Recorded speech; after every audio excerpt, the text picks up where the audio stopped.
रामकृष्ण हरी, स्वागत आहे प्रतीक्षाच रेसिपीमध्ये। आज आपण करत आहोत मस्त अशी एक मिठाई बनवत आहोत। अगदी घरात साहित्य जे आपलं पनीर दूध असतं त्यापासून बनवत आहोत। साधी सोपी आहे आणि चवीलाही खूप छान लागते। जशी आपण स्वीट होममधून आणतो ना त्यापेक्षाही छान लागते म्हटलं तरीही चालेल। इथे बघा मी साधारण 150 ग्रॅम पनीर घेतलेलं आहे। इथे बघा कमी जास्त याच्या जरी काही प्रमाण झालं ना तरी फारसा काही त्यामध्ये फरक पडत नाही। पनीर जे आहे ते व्यवस्थित मी किसून घेतलेलं आहे।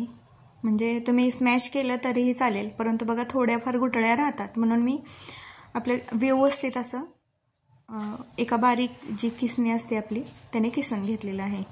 आता त्याच्यासाठी बघा जी आपली मिल्क पावडर असते बघा, ही 10 रुपयाची पुडी आहे। म्हणजे तुमच्या मेजरमेंटसाठी मी सर्व सांगत आहे। त्यामध्ये जी आपली 10 रुपयाची मिल्क पावडरची पॅक मिळतो तो देखील टाकलेला आहे आणि साधारण 1 ते 1.5 कप दूध यामध्ये मी टाकलेलं आहे। इथे दूध देखील बघा कमी जास्त झालं तरी काही प्रॉब्लेम येत नाही।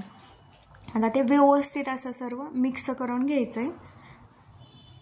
इथे बघा सर्व जे आहे आपलं ते व्यवस्थित असं मी मिक्स करून घेतलेलं आहे। साईडला बघा गॅसवर मी कढई गरम होण्यासाठी ठेवलेली आहे। अगदी ती गरम व्हायला पाहिजे असं काहीही नाही। थंड कढईमध्ये जरी तुम्ही ते टाकलं किंवा डायरेक्टली बघा तुम्ही कढईमध्ये जरी मिक्स करून घेतला आणि तशीच कढई जर गॅसवर ठेवली तरी काही प्रॉब्लेम येत नाही। त्यामध्ये तुम्हाला जेवढं गोड हवं आहे त्या प्रमाणात साखर टाकायची आहे। साखर बघा थोडीशी जास्त टाकायची, कारण पनीर नाही म्हटलं तरी ते गोठलेलं असतं, त्यामुळे ना त्यामध्ये साखर जराशी जास्त टाकावी लागते। आता इथे मी 15 मिनिट ना मस्त असं हलवून घेतलेलं आहे। म्हणजे ते ना असं दाटसर झालेलं आहे। त्यामध्ये जे दूध किंवा साखरेचं पाणी झालेलं होतं ते पूर्णपणे आटलेलं आहे आणि मस्त असं ते इथे बघा त्याला दाटसरपणा आलेला आहे। चवीला खूप छान लागते आणि अगदी साधी सोपी आहे। आणि आता बघा गणपती आलेले आहेत, तुम्ही याचे मोदक देखील करू शकता। मी याचीच बघा मोदकाची देखील रेसिपी टाकेल, तुम्ही नक्की बघा। इथे बघा अजूनही थोडंसं त्यामध्ये असं पाणी वाटत होतं म्हणून नंतर मी 5 मिनिट ते मस्त असं हलवून घेतलं। एक प्लेट घेतली आणि त्यावरती बटर पेपर टाकून घेतलेला आहे। बटर पेपर नसेल तर प्लेटला तुम्ही तूप लावून घेतलं तरीही चालेल। आता ते गरम मी कढईमधून त्या बटर पेपरवर काढून घेतलेलं आहे आणि तुम्हाला बघा जेवढं पातळ किंवा जेवढं जाड असा थर पाहिजे त्या प्रमाणात तुम्ही हे पसरून घेऊ शकता। आता व्यवस्थित असं मी हे पसरवून घेते।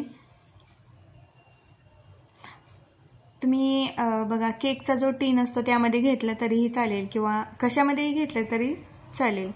त्याला फक्त एक थोडासा आकार येण्यासाठी आपण इथे त्याचा वापर करतोय। आता बटर पेपर घेतला, त्याच्यावर ते टाकून घेतलं आणि ते व्यवस्थित असं प्रेस करून घेतलेलं आहे। त्यानंतर त्यावरती मी ड्रायफ्रूट टाकलेले आहेत। ड्रायफ्रूट बघा अगदी ऑप्शनल आहेत, तुम्हाला नसतील टाकायचे तरीही, नाही टाकले तरीही चालतात।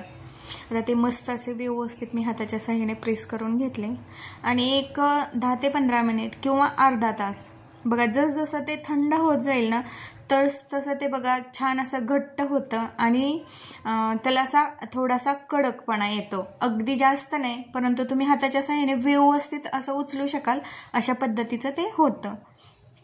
आता बऱ्यापैकी थंड झालेलं आहे, 20 मिनिट झालेले आहेत। नंतर मी ते व्यवस्थित असं कट करून घेते। तुम्हाला ज्या आकाराचं कट करायचं त्या आकाराचं कट करून घ्यायचं आणि इथे बघा मस्त असं त्याला आकारही आलेला आहे आणि त्याचं मस्त असं बाइंडिंग देखील आलेलं आहे।